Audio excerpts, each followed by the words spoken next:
الحمد لله رب العالمين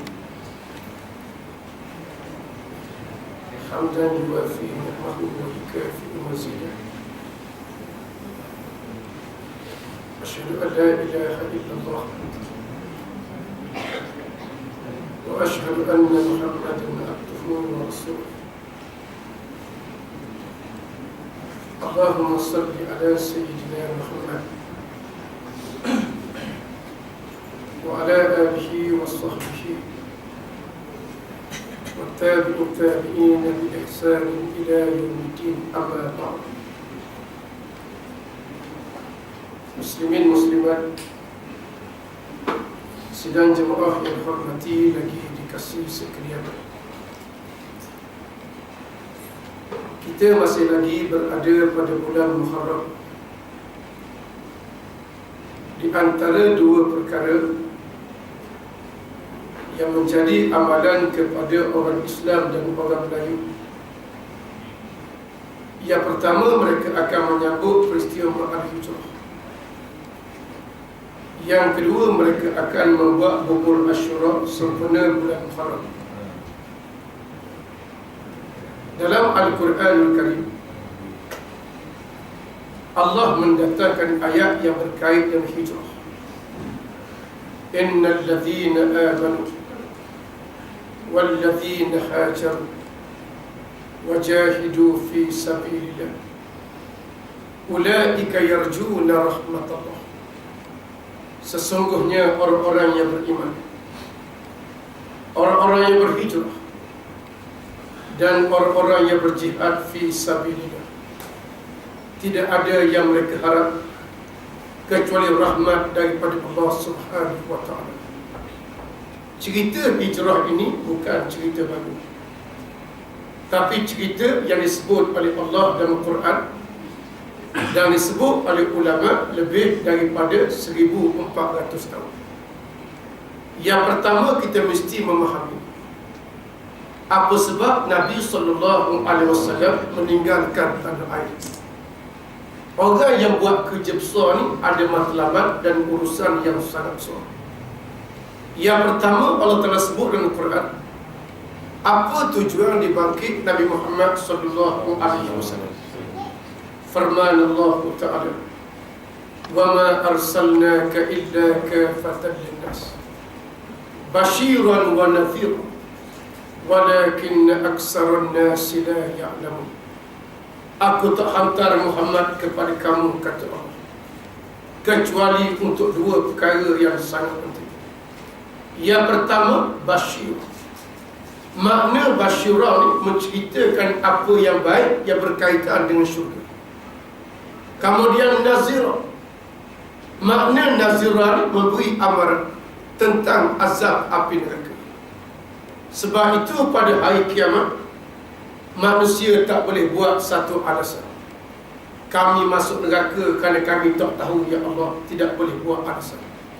Nabi dah cerita belakang, syurga lagu mana, neraka lagu mana. Kemudian diutuskan Nabi-Nabi lain juga menceritakan apa yang sama di atas firman Allah Subhanahu wa ta'ala. Pada hari kiamat, dua tempat saja yang diputuskan oleh Allah, sama ada syurga ataupun neraka. Maka Nabi SAW melaksanakan tanggungjawab. Ketika usia Nabi 40 tahun, Nabi Muhammad diangkat oleh Allah menjadi Rasul. Mengapa Allah Ta'ala lantik Nabi Muhammad ketika usia 40 tahun? Tidak umur 35, tidak umur 30 diangkat jadi Rasul. Umur 40 ni kata ulama, umur yang sangat matang kepada seorang lelaki untuk memikul tanggungjawab yang sangat besar. Tanggungjawab Rasulullah ni bukan jaga kampung, bukan jaga surau masjid tempat dia, tapi nak jaga seluruh umat manusia biar kembali kepada agama Allah Subhanahu wa ta'ala. Dan kalau kita baca sejarah, apabila Nabi SAW diangkat menjadi Rasul, setelah mendapat wahyu yang pertama, Iqra' bismi rabbikal ladzi khalaq, Nabi balik dalam keadaan ketakutan. Selimut Nabi duduk di rumah. Lalu Allah menurunkan ayat, ya ayyuhal muddathir kum fa'anzir.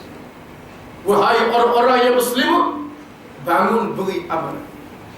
Allah Ta'ala perintah Nabi bangun untuk bercakap tentang agama Allah di tengah-tengah masyarakat. Nabi bercakap dua perkara. Yang pertama, mengajak orang buat baik. Yang kedua, mencegah kemungkaran di atas Allah. Orang yang nak jadi pendakwah, dia mesti buat dua perkara. Yang pertama, seru orang buat baik. Yang kedua, mencegah kemungkaran di atas Allah. Hari ini ada kumpulan yang mengaku Islam. Hak baik memang dia suruh semayang, suruh tutup aurat, suruh bagi masjid. Tapi orang jual arak, lulus dasar arak, darah buku hudu, dia tak peduli saja. Nabi buat dua perkara. Yang pertama, ajak orang buat baik. Yang kedua, mencegah kemungkaran di atas firman Allah Subhanahu wa taala. Atas dasar mencegah kemungkaran, Nabi menghadapi ujian daripada Allah ketika duduk di kota Mekah. Dan kalau kita baca sejarah, orang yang mula-mula ikut Nabi ada 3 orang. Seorang lelaki tua nama Abu Bakar As-Siddiq radhiyallahu anhu. Seorang muslimah nama dia Siti Khadijah radhiyallahu anha. Dan seorang kanak-kanak nama Sayyidina Ali karramallahu wajhah. Orang lain kafir belaka di Mekah pada masa itu. 3 orang yang ikut Nabi SAW. Ke hulu ke hilir menyatakan Islam. Ada pendapat mengatakan bahawa mereka awal orang Mekah tak marah kepada Nabi SAW. Walaupun Nabi bawa suatu ajaran agama baru yang bercanggah dengan fahaman mereka, mereka tak berapa nak marah. Sebab apa mereka tak berapa nak marah? Sebab mereka sangka Nabi tak ada pengaruh. Sebab Nabi anak yatim, orang miskin, tak ada harta. Mereka menyangka Muhammad tidak akan ada pengaruh kerana Muhammad di kalangan orang-orang yang susah. Tetapi Nabi SAW seorang yang sangat istiqamah. Hari ini mengajar agama, orang tak ikut, esok mengajar lagi. Petang cakap agama, orang tak ikut, pagi esok cakap lagi. Minggu ni cakap agama, orang tak layak, minggu depan cakap lagi. Tahun ni orang tak sokong, tahun depan cakap lagi. Sehingga 10 tahun. Tiba-tiba dalam masa 10 tahun, orang yang sokong Nabi mencecah kepada 300 orang beriman kepada Allah Subhanahu wa taala. Mereka awal 3 orang. Orang Mekah tak peduli ke Nabi. Sehingga Abu Jahal kata, ikut pandai Muhammad lah, nak ceramah sampai pukul berapa. Kalau dia letih, dia berhenti sendiri. Tak payah kita halang, tak payah kita marah, biarkan dia. Tapi Nabi istiqamah 10 tahun. Akhir sekali 300 orang beriman kepada Allah dan Nabi SAW. Bila ramai dah ikut Nabi, orang Mekah mulai celak mata. Masa Islam tidak ada pengaruh, orang Mekah tak peduli. Bila Islam dah ada 300 orang, orang Mekah mulai bercakap tentang agama Islam yang dibawa oleh Nabi SAW. Saya ingat pengalaman ceramah di Johor tahun 80-an. Kita pergi ceramah di Johor, 15 orang. Saya tanya pengajar ada permi ke tidak. Dia kata sekarang dah payah permi, 15 orang, permi apa dia kata. Orang tak peduli pun kita ceramah. Hari ni pergi ceramah orang 3-4 ribu.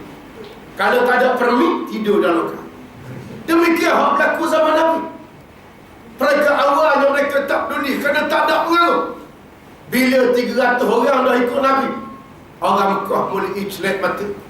Dan mereka mula berbincang sama-sama mereka. Mereka kata Muhammad ni kita ingat tidak ada pengaruh. Kalau kita biarkan terus Muhammad cakap agama, barangkali ramai lagi lepas daripada ni orang ikut Muhammad. Dan tak mustahil anak-anak kita akan menyokong Muhammad selepas daripada itu. Lalu mereka merancang nak sekap Nabi SAW. Macam mana nak sekap Islam dapat naik? Lalu dihantar satu kumpulan, mari jumpa Nabi. Kumpulan ni mari jumpa Nabi, pujuk Nabi. Ya Muhammad, kamu duk riuh cakap agama siang malam, apa yang kamu nak, wahai Muhammad? Apa Apa matlamat kamu yang cakap agama siapa mana? Adakah kamu rasa nak jadi raja? Bukan tawaran ahli majlis ni, tawaran jadi raja. Kalau kamu nak jadi raja, aku tawarkan kamu jadi raja merentah negeri Mekah, tapi tak boleh cakap agama. Ataupun kamu nak harta banyak, kamu dah miskin 40 tahun, barangkali mu nak rasa jadi orang kaya, kami sanggup kutip harta orang Mekah beri kepada kamu. Tapi kalau kaya, mu jangan cakap agama lepas pada. Ataupun kamu nak seorang perempuan, kami sanggup mencari di seluruh Semenanjung Arab seorang perempuan yang terbaik beri kepada kamu. Tapi kalau boleh, tak boleh cakap agama. Inilah yang digunakan oleh musuh Islam di akhir zaman. Nak tutup mulut-mulut ulama. Antara perkara cara nak tutup mulut ulama, menawarkan kebenaran. Kalau nak gaji 20,000, kami boleh beri. Tapi kalau kami buat benda-benda sekian, kamu jangan buka mulut duduk senyap saja. Ni hak berlaku sepanjang zaman. Mu nak pangkat besar, kami boleh beri. Tapi jangan kata apa kalau kami canggah agama Allah Subhanahu wa ta'ala. Ini hak berlaku zaman Nabi, termasuk berlaku di akhir zaman. Nak menutup mulut orang alim daripada bercakap tentang agama Allah Subhanahu wa ta'ala. Nabi tolak tawaran yang mereka bagi. Sebab tawaran yang mereka bagi ada tawaran rasuah. Dan Nabi sebut kepada mereka, Ar-Rashi wal Murtashi finnar. Orang yang bagi rasuah, orang terima rasuah, dihumbangkan oleh Allah ke dalam azab api neraka. Beri jawatan itu bukan percuma. Beri jawatan nak tutup mulut Nabi daripada bercakap Islam, Nabi tolak. Bila Nabi tolak, lalu orang musyrikin hantar wakil lain mari pujuk Nabi. Wakil yang kedua ni adalah daripada bapa saudara Nabi, Abu Talib. Orang kafir ni dia pandang. Dia kata Muhammad ni kalau hantar orang lain barangkali payah nak pujuk Muhammad. Hantar pak saudara Nabi, Abu Talib. Sebab orang tahu Abu Talib ni Nabi paling kasih. Sepanjang hidup Abu Talib, orang kafir tak berani sentuh batang tubuh Nabi Muhammad sallallahu alaihi wasallam, dijaga oleh Abu Talib, bapa saudara dia. Bila ayah Nabi Abdullah wafat, mak Nabi Siti Aminah wafat, datuk Nabi Abdul Muttalib wafat, orang pelihara Nabi adalah Abu Talib. Abu Talib mari pujuk Nabi. Abu Talib kata, wahai anak saudaraku Muhammad yang aku kasih, aku dengar macam-macam orang Mekah bercakap hal kamu. Kalau setakat mereka bercakap saja tak apa lagi. Apa yang aku bimbang mereka berhamu, mereka pukulmu, mereka buat zalim. Sebab orang Mekah ni bukan boleh buat kira sangat. Kalau dia marah, dia akan buat macam-macam, wahai anak saudaraku.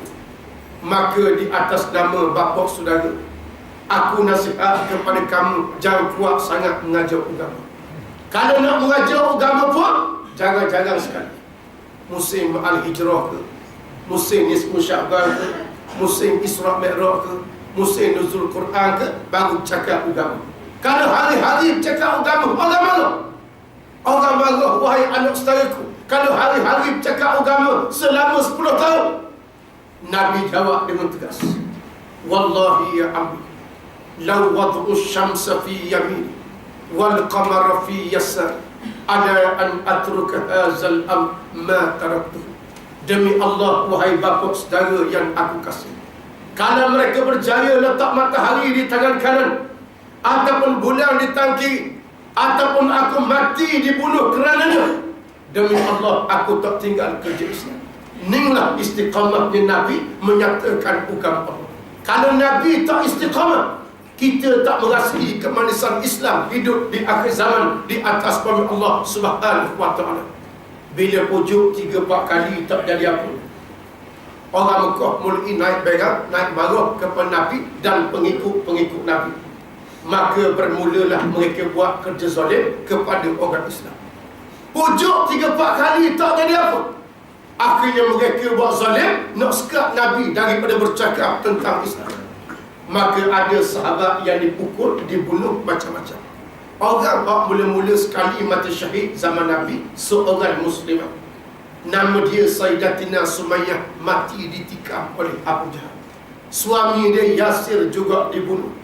Anak dia Ammar juga diseksa, ditangkap kalau ikut Nabi SAW, kalau baca dari sudut sejarah, semasa Nabi duduk di Mekah, pada masa itu Islam tak bangkit menggunakan kekuatan. Sebab Islam tak ada kekuatan. Yang ikut Islam 300 orang, hak larang Islam puluh-puluh ribu ada kekuatan. Tempat bergantung orang Islam hanya doa kepada Allah ketika duduk di Mekah sebelum berlaku hijrah. Orang Islam tak angkat senjata, tak mampu nak angkat senjata di tengah-tengah masyarakat Mekah. Ada satu riwayat menyatakan bahawa satu hari Nabi sembahyang di hadapan Kaabah. Sedang Nabi sembahyang, Abu Jahal datang beramai-ramai bawa perut unta yang baru disembelih dan bawa pasukan kompak. Perut unta baru sembelih kita boleh bayar. Ada darah, ada najis, ada segala-gala kotoran ada. Bila Nabi rokok, Nabi sujud, dilomong atas belakang Nabi. Letak atas belakang, letak atas tekak, letak atas bahu Nabi. Kotor belakang Nabi. Orang Mekah tengok orang buat ke Nabi, tapi tak berani nak tolong. Sebab yang buat ke Nabi ini bukan orang biasa, pemimpin-pemimpin yang ada kekuatan. Bila Nabi baca Quran, lalu dia balung kompang mengganggu bacaan Nabi SAW. Saya ada satu pengalaman. Baru ni orang panggil ceramah di Pasir Gudang. Satu tempat tu nama dia Taman Air Biru. Nama tempat tu kebetulannya Taman Air Biru. Bila pukul 10 saya nak naik ceramah, keluarlah 30 orang budak-budak muda ni bawa kompang depan saya. Main kompang depan petang. Ada kereta polis 3-4 buah tepi jalan. Saya kata, tuan, budak-budak ni ganggu saya ceramah agama. Polis ustaz kereta cuma lagi. Lalu biarkan budak ni main kompang sampai pukul 12. Kita berhenti ceramah, dia pun berhenti main kompang. Ini hak berlaku di akhir zaman. Sama juga hak berlaku zaman Nabi SAW. Main kompang di belakang Nabi. Anak Nabi Fatimah meniti air mata, pergi basuh belakang Nabi SAW. Lalu Nabi angkat tangan terus menadah tangan mengadu kepada Allah.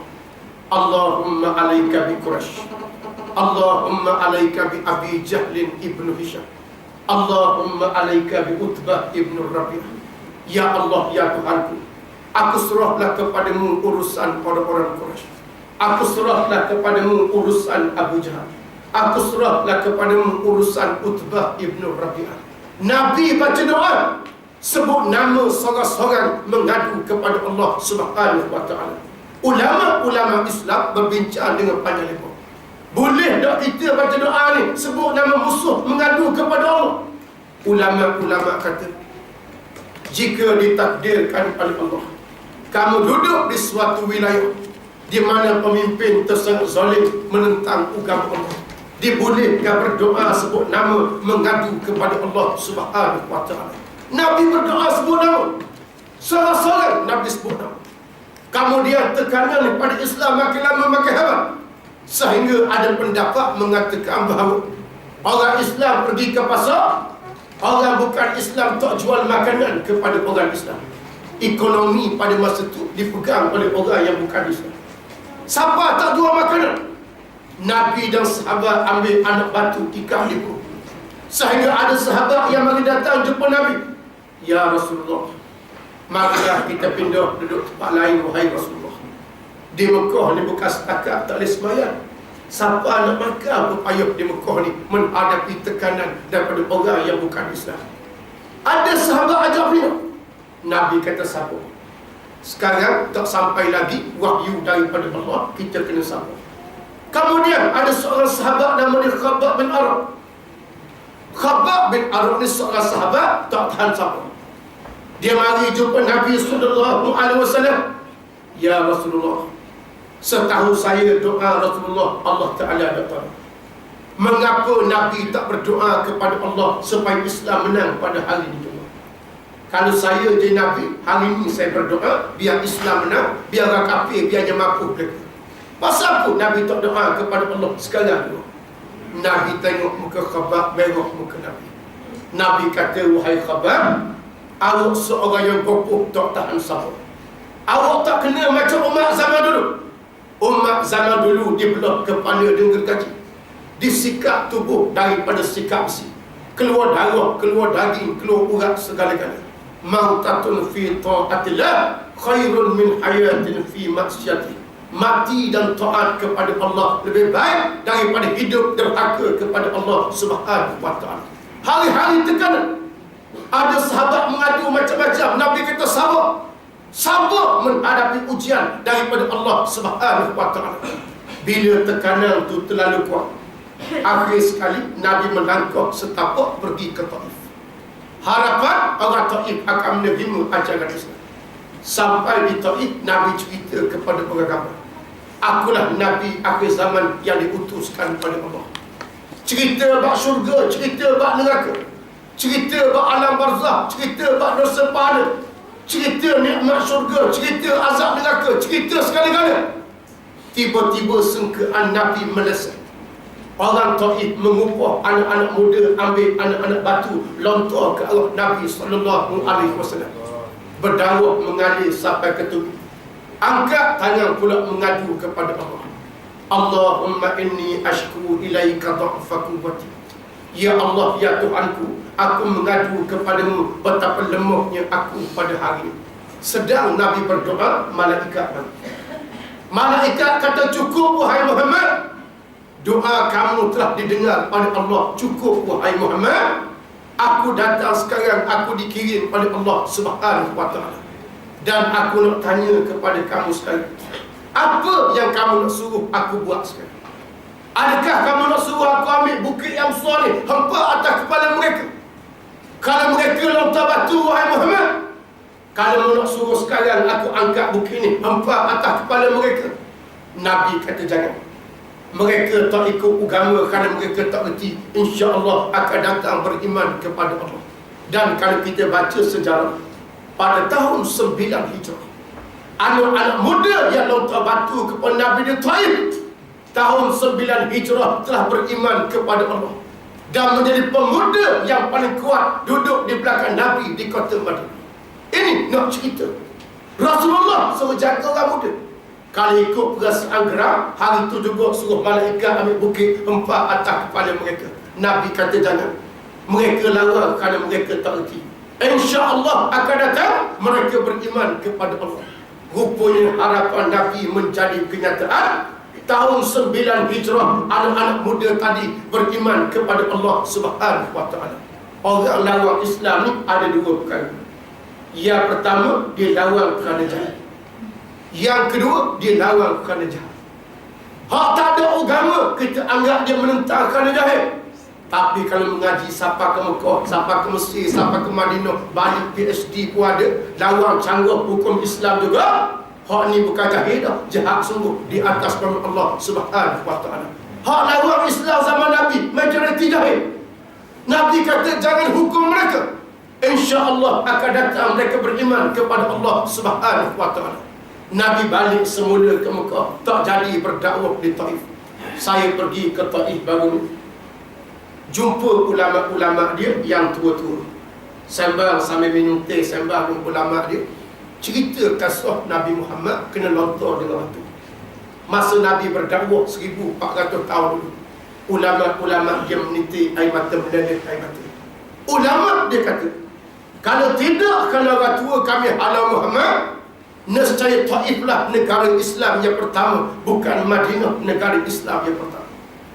Oleh kerana orang tua kami halau Muhammad, maka Islam tak tertegak di Taif satu masa dulu.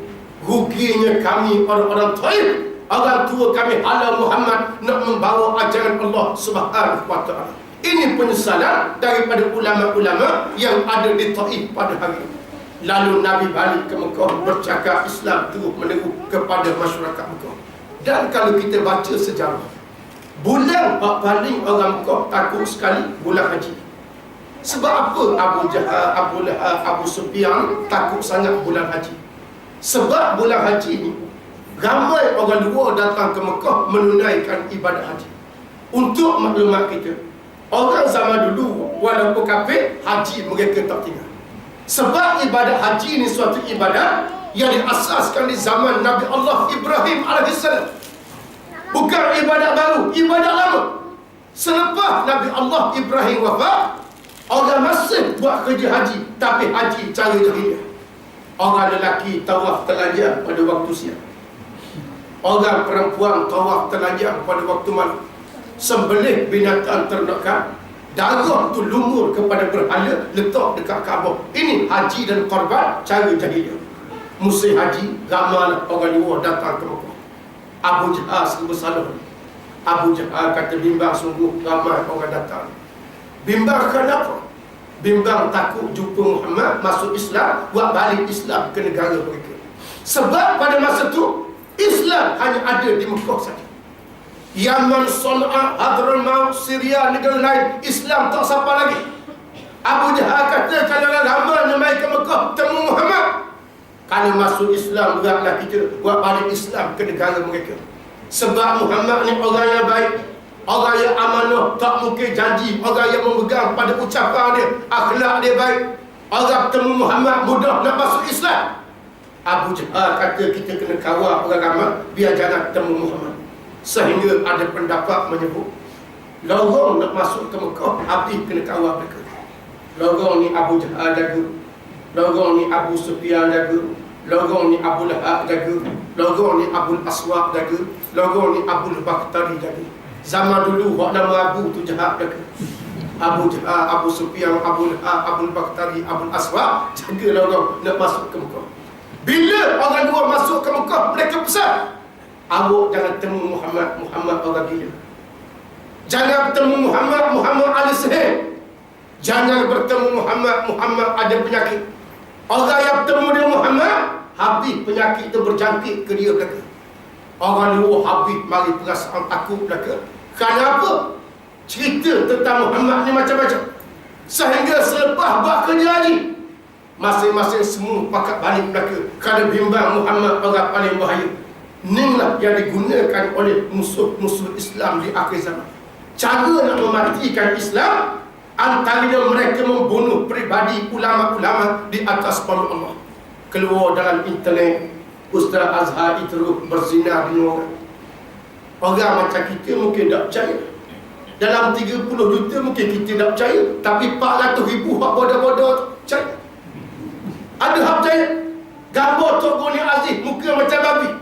Orang macam kita letak muka macam mana pun kita tak percaya. Tapi akan ada bukan 80 ribu hak bodoh-bodoh yang percaya. Ini kerja-kerja nak menjatuhkan Islam. Zaman Nabi diceritakan peribadi Nabi, orang yang tak baik. Zaman kita sekarang diceritakan peribadi ulama, orang-orang yang tak baik. Cara nak mematikan agama Allah sedikit demi sedikit. Habis orang pakat balik belaka kerana tak yakin dengan Muhammad, orang yang sangat jahat. Tiba-tiba datang orang-orang Madinah. Orang Madinah ni hati lebih lembut nak banding Arab negara lain. Bila masuk ke Mekah, bertemu pak saudara Nabi Abu Lahab. Pak saudara Nabi kata, wahai orang-orang Madinah, Muhammad bukan orang lain anak saudara saya. Muhammad bukan orang lain anak saudara saya. Hak cakap ni pak saudara dia, takkanlah kamu tak percaya. Muhammad ni ada sejenis penyakit. Orang yang bercakap dengan dia habis bercakap belaka lepas pada tu. Orang Madinah ni pula dia tak mudah percaya dengan cerita orang ramai. Dia dengar cerita Abu Lahab, tak apa, dia dengar dulu. Dia kata tak apalah, cerita suat khabar ni tak apalah. Kami nak tengok sendiri di Mekah Muhammad lagu mana. Dia pun masuk Mekah. Orang Madinah masuk Mekah cari Nabi Muhammad sallallahu alaihi wasallam. Aina Muhammad, aina Muhammad, aina Muhammad, mana Muhammad? Yusamma Majnun. Orang panggil gila ke mana dia? Orang Madinah tanya kepada orang Mekah. Nabi pada masa tu tengah baca Quran, pakai jubah putih bersandar di satu tiang. Orang tak hiraukan Nabi, duduk salah diri. Sebab orang anggap Nabi ni bahaya. Orang Madinah cari kata, aina Muhammad, mana Muhammad? Lalu orang Mekah tunjuk daripada jauh, tak berani pergi dekat. Hadza rajulun abyad. Itu lelaki hak baju putih, itulah Muhammad. Lalu orang Madinah datang ramai-ramai duduk belakang Nabi. Orang Madinah tu mari tak buat bising. Sebab nak tengok Nabi buat apa. Orang kata Nabi ni bahaya sangat, Nabi buat apa. Nabi pula khusyuk baca Quran, tak sedar orang Madinah duduk belakang. Lama orang Madinah dengar Nabi baca Quran. Lalu orang Madinah berpaling tercengang sama-sama sendiri. Orang Madinah kata, ini bukan bacaan orang gila. Kalau dia gila, dia merapu cara lain. Qiraat yang baik, makhraj yang baik, nahwu yang baik, sebutan yang baik, dia bukanlah gila. Kalau dia gila pakai yang tak bersih sebagaimana dia pakai sekarang. Kalau dia gila muka tidak bercahaya sebagaimana muka dia sekarang. Lalu orang Madinah bersalam dengan Nabi SAW dan mereka tanya, wahai anak, siapa anak yang sebenar? Mereka panggil anak sebab Nabi lebih muda daripada mereka. Nabi kata, saya Nabi akhir zaman yang diutuskan kepada Allah. Terkejut orang Madinah dengar Nabi kata dia Nabi akhir zaman yang diutuskan kepada Allah. Dalam ramai-ramai orang Madinah yang hadir, ada seorang lelaki tua yang pernah belajar kitab Taurat. Dalam kitab Taurat ni ada cerita sifat Nabi Muhammad sallallahu alaihi wasallam. Innal ladzina atainahumul kitab ya'rifunahu kama ya'rifuna abna'ahum. Ramai di kalangan ahli kitab zaman dulu yang kenal Muhammad lebih daripada kenal anak-anak sendiri. Lepas Nabi mengaku sebagai Nabi akhir zaman, orang belajar kitab Taurat tadi mulai bersoal jawab, nak mengesahkan Nabi ni betul sungguh ataupun tidak. Lalu berlaku soal jawab. Anak nama siapa? Nama saya Muhammad. Ayah nama siapa? Ayah nama Abdullah. Mak nama Siti Aminah. Datuk nama siapa? Datuk nama Abdul Muttalib. Pak saudara nama siapa? Pak saudara nama Abu Talib. Daripada puak mana, kabilah mana, asal di mana. Habis soalan dia tanya, habis Nabi jawab lagi. Lalu orang yang belajar kitab Taurat tu kata, inilah dia Nabi akhir zaman yang diutuskan oleh Allah Subhanahu wa ta'ala. Nasib baik kita tak percaya ke cerita surat khabar tadi. Kita mari sendiri temu Muhammad. Akhir sekali kita bertemu Nabi akhir zaman yang diutuskan oleh Allah Subhanahu wa ta'ala. Kemudian mereka berbaiat, berpeluk dengan Nabi SAW masuk Islam. Masa mereka nak balik, mereka pimpin tangan Nabi SAW. Kalau boleh tak nak lepas, wahai Rasulullah, mari balik bersama kami ke kota Madinah. Kamu duduk di Mekah, orang buat macam-macam. Orang letak najis, orang nak pukul, nak bunuh, macam-macam.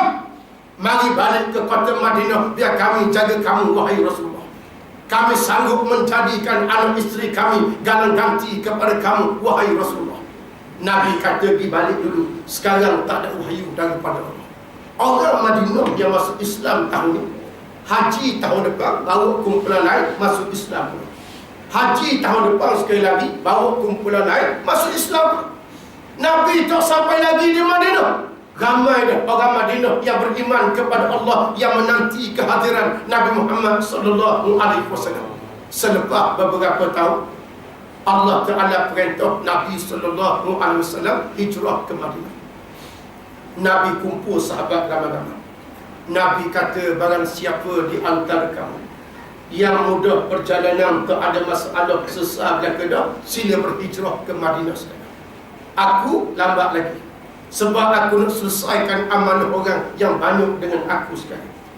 Pergi ke Madinah ni bukan buat rombongan. Pergi ke Madinah seorang-seorang. Ada waktu subuh, ada tengah malam, ada dini hari, ada tengah hari, supaya tak dapat dikesan oleh orang-orang kau.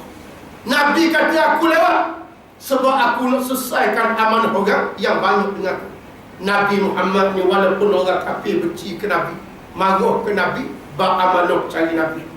Kalau nak musafir jauh, anak kunci tinggal di rumah Rasulullah.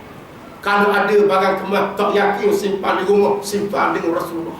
Kalau buat perjanjian, ambil Nabi sebagai saksi. Kalau mereka berkelahi, Nabi sebagai hakim.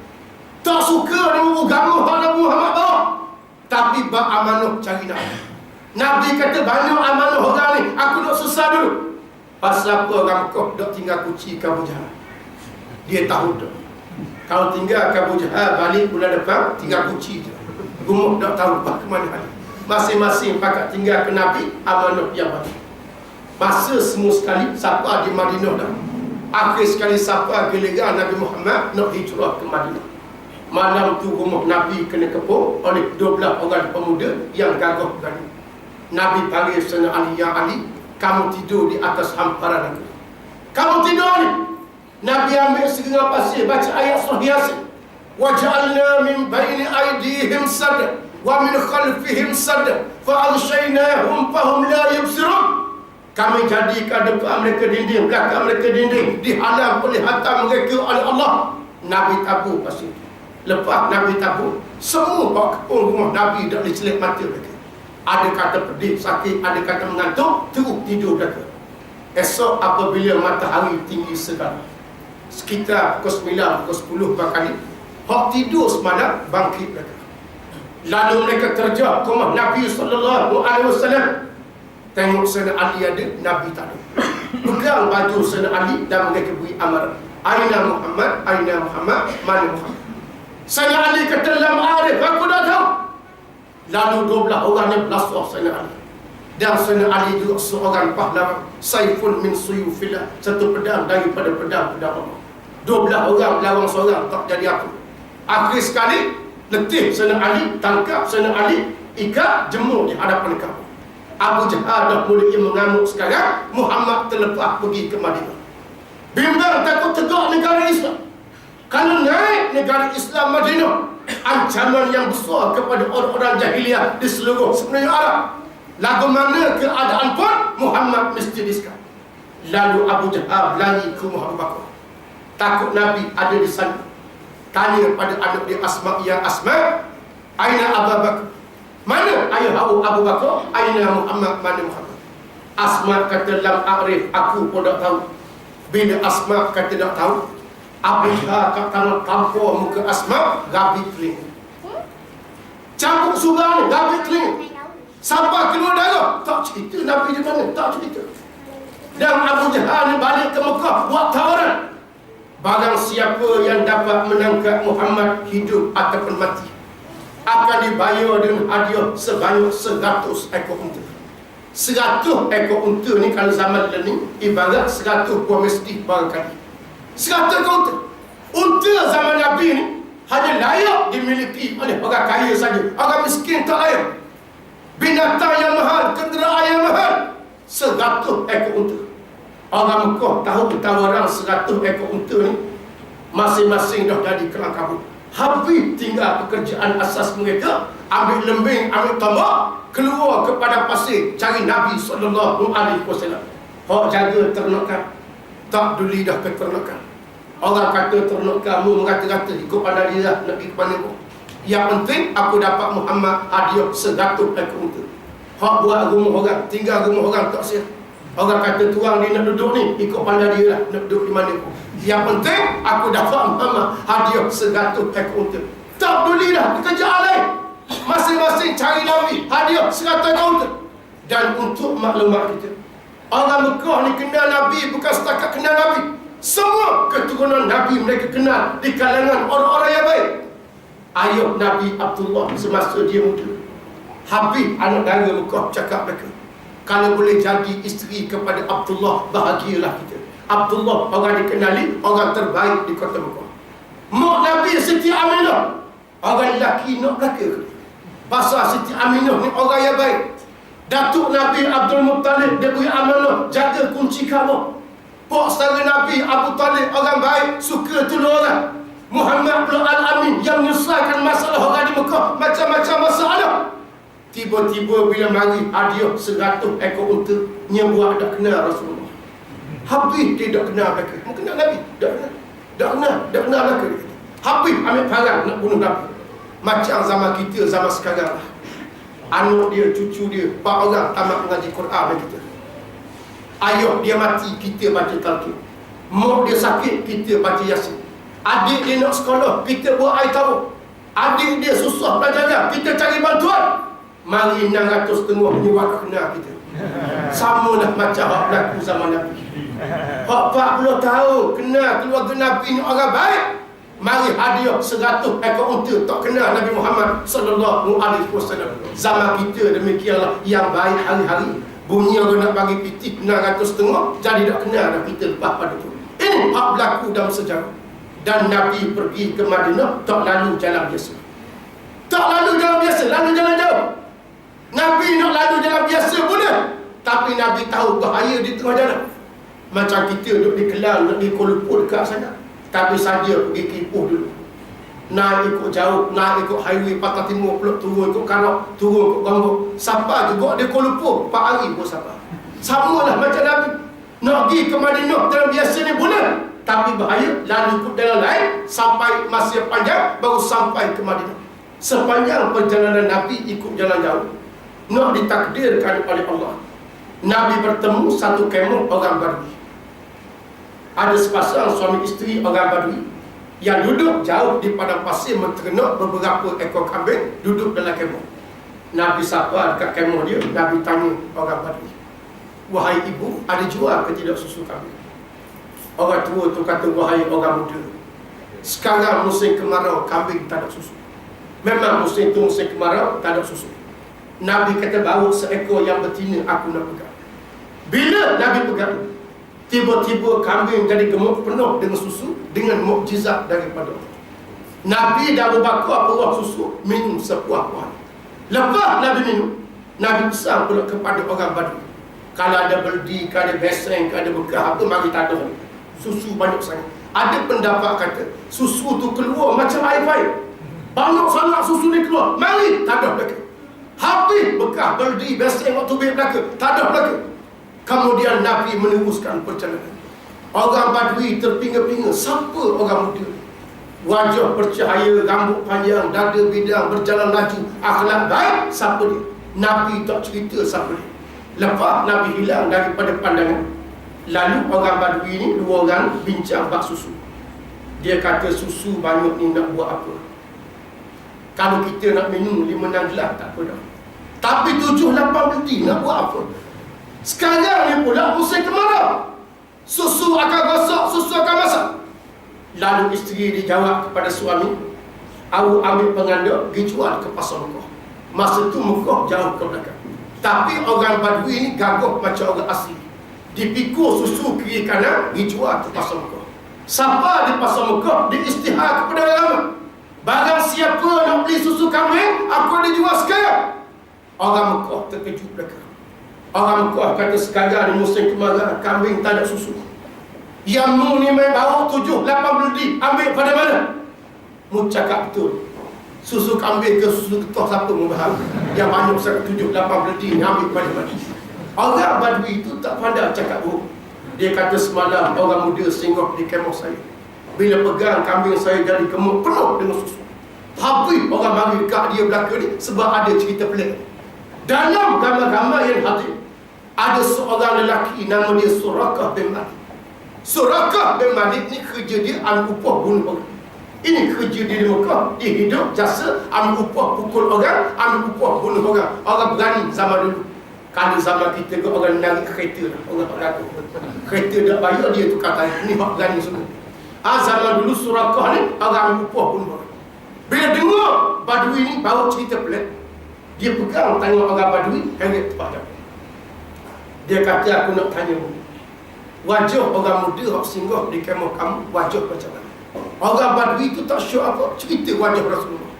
Dia kata, inilah Muhammad orang yang aku cari. Cuba cerita wajah orang tua seorang lagi. Maka digambarkan wajah Abu Bakar. Lalu Surakah bin Malik kata, inilah Muhammad dan Abu Bakar orang yang sedang kami cari sekarang. Lama dah aku cari. Nasib baik mendatang jual susu. Aku tahu di mana dia sekarang, dan aku tahu laluan mana yang dia pergi ke Madinah sekarang. Kemudian dia beli belaka susu orang. Lepas dia beli susu, dibayar belaka, dihambat orang ke balik. Lepas boleh pitih, dibalik selalu. Jangan cerita ke orang lain. Kalau orang lain tahu, hadiah kena bagi. Mari tamu nak pergi seorang, hadiah 100 ekor unta. Kemudian dia balik menyiapkan segala kelengkapan nak kejar Nabi. Dengan pedang, tombak, lembing, panah sekali-kali nak kejar Nabi. Dan kalau kita baca sejarah orang Arab ni suatu golongan yang sangat percaya kepada ilmu nujum. Kalau sakit demam, cari tok nujum. Barang hilang, cari tok nujum. Termasuk mereka nak berburu, mereka bernujum. Surakah masa nak turun tangga, nak berburu, nak kejar Nabi, dia bernujum. Dia cabut anak panah di busur belakang. Kalau ikut ajaran ilmu nujum, kalau kena hak pendek tak berjaya, kena hak panjang baru berjaya. Dan biasanya kalau kena hak pendek acap kali, Mereka membatalkan perburuan kerana mengikut kepahaman mereka. Kalau pergi juga gagal letih saja, tak boleh apa. Dicabut mula-mula sekali, kena hak pendek, letak semula.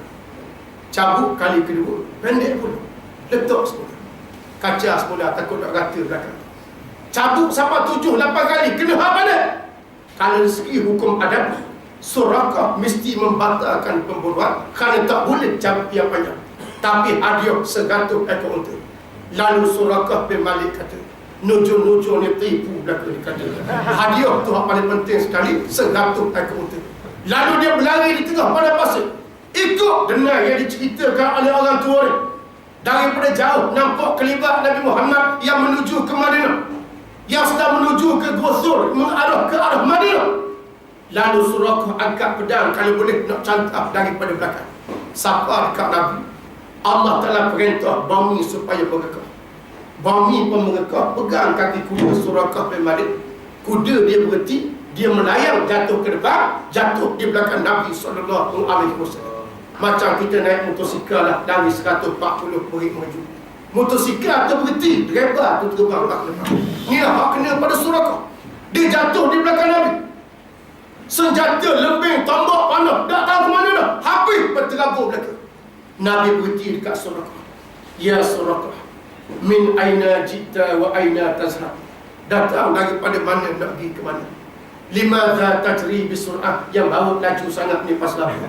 Nabi soal kepada Suraqah. Masa tu dia tengah pening, penuh dengan habuk atas kepala, tengah pening lagi. Dia kata, ya Muhammad, aku datang ambil upah bunuh kamu. Nabi tanya, berapa orang bayar upah? Lalu Suraqah kata, 100 ekor unta. Nabi kita ni memang orang baik semua. Kita paling kurang kepada. Tapi Nabi tak buat apa. Nabi kata, ya Suraqah, aslim taslam. Islamlah awak akan selamat, wahai Suraqah. Islamlah awak. Dan sebelum Nabi tinggal dia, Nabi beri lagi ucapan terakhir kepada Suraqah. Wahai Suraqah bin Malik, kalau kamu nak harta sangat, nak jadi kaya sangat, aku berjanji aku nak beri kepada kamu gelar Raja Kisra. Aku berjanji nak beri kepada kamu gelar Raja Kisra. Pada masa itu ada dua buah kuasa besar dunia, Rom dan Parsi. Raja Kisra pada masa itu ada satu gelar yang sangat mahal, menjadi kebanggaan kerajaan pada masa itu. Wahai Suraqah, aku berjanji kepada kamu, kalau kamu nak kaya sangat, aku akan beri gelar Raja Kisra kepada kamu. Dan Suraqah bin Malik umur dia panjang. Lepas Nabi wafat, dia hidup lagi. Lepas Abu Bakar wafat, dia hidup lagi sampai zaman Sayyidina Umar. Zaman Sayyidina Umar, Rom dan Parsi tumbang di zaman Sayyidina Umar. Sayyidina Umar pergi ambil gelar Raja Kisra, buat balik ke Mekah. Masa tu Suraqah jadi orang tua. Sayyidina Umar cari Suraqah. Wahai Suraqah bin Malik, ambil gelar Raja Kisra. Hak Nabi janji kepada kamu masa kamu nak bunuh Nabi, masa Nabi pergi ke Madinah. Meleleh air mata Suraqah bin Malik, terketar-ketar tangan dia. Suraqah bin Malik kata, rupa-rupanya Muhammad bercakap benar, dia tidak bohong. Apa hak dia janji boleh sungguh kepadaku, dan memang Muhammad adalah Nabi Allah. Lalu Suraqah berkata, asyhadu an la ilaha illallah wa asyhadu anna Muhammadar Rasulullah. Akhir sekali dia mati dalam keadaan Islam. Nak cerita pada kita, hijrah ke Madinah ni bukan senang. Orang nak bunuh sepanjang perjalanan. Hijrah kenapa? Hijrah nak melengkapkan Islam.